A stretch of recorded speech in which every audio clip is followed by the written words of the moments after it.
আজকে তোমাদের সাথে ভাবলাম শেয়ার করবো একটা মিষ্টি সম্পর্কে পূর্ণতার কথা।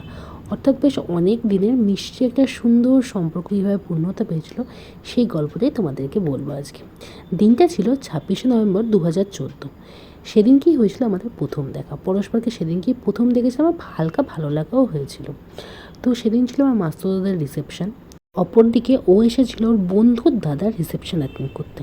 তো সেখান থেকেই আমাদের হালকা পরিচয় হওয়া, যেহেতু আমিও ছিলাম কলকাতা থেকে, সেও ছিল কলকাতা থেকে। তো সেই দিন আলাপের পর থেকে আমাদের মধ্যে একটা বন্ধুত্ব সৃষ্টি হবে। বন্ধুত্ব কী করে হবে, ফট করে তো হয়ে বন্ধুত্ব হয় না। আমরা ফেসবুকে, তখন তো ফেসবুকই ছিল, ফেসবুকে আমাকে ফ্রেন্ড রিকোয়েস্ট পাঠায়। তো আমি সেই ফ্রেন্ড রিকোয়েস্ট অ্যাকসেপ্ট করি। তো কদিন কথা বলার পর সে আমার কাছে নাম্বার চায়, তো আমি নাম্বার প্রোভাইড করে দিই।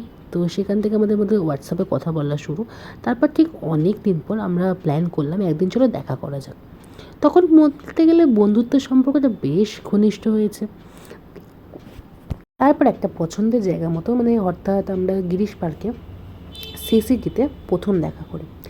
দেখা করার দিনটা খুব নার্ভাস ছিলাম, বাট তাও ভালো লাগা ছিল, চলো একদিন দেখা তো করছি।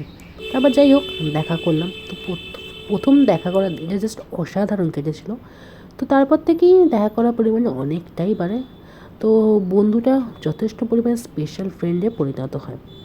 বাট স্পেশাল ফ্রেন্ড থেকে একদিন মনে হয় তার প্রতি কিছু তো একটা ভালো লাগা বা ভালোবাসার সৃষ্টি হচ্ছে। ভেবেছিলাম সেই আমাকে প্রপোজ করবে, কারণ তারপর তরফ থেকেও মানে একটা তো মনে হচ্ছিল যে কিছু একটা ভালো লাগা তো আছে। অনেক অপেক্ষার পরও ও তার তরফ থেকে কোনোরকম কোনো প্রপোজাল পায়নি। এদিকে যাদেরকে আমি পছন্দ করি না তাদের প্রপোজালের পরিমাণ বেড়েও যাচ্ছে, তাছাড়া আমার ফ্রেন্ডসদেরও বয়ফ্রেন্ড হয়ে যাচ্ছে। তখন ভাবলাম কী করা যায়, তখন একদিন প্ল্যান করলাম চলো আমি এই প্রপোজটা করে নিই। সে প্ল্যান মাফিকই কাজ হলো, আমি প্রপোজ করলাম। এদিকে ওনার 10 দিন টাইম লাগলো শুধু হ্যাঁ বলতে। তারপর যাই হোক সেই সম্পর্ক বেশ আমাদের 5 বছর কমপ্লিট হলো। তো 5 বছর পর 10ই ডিসেম্বর 2020 আমরা 7 পাকে বাঁধলাম।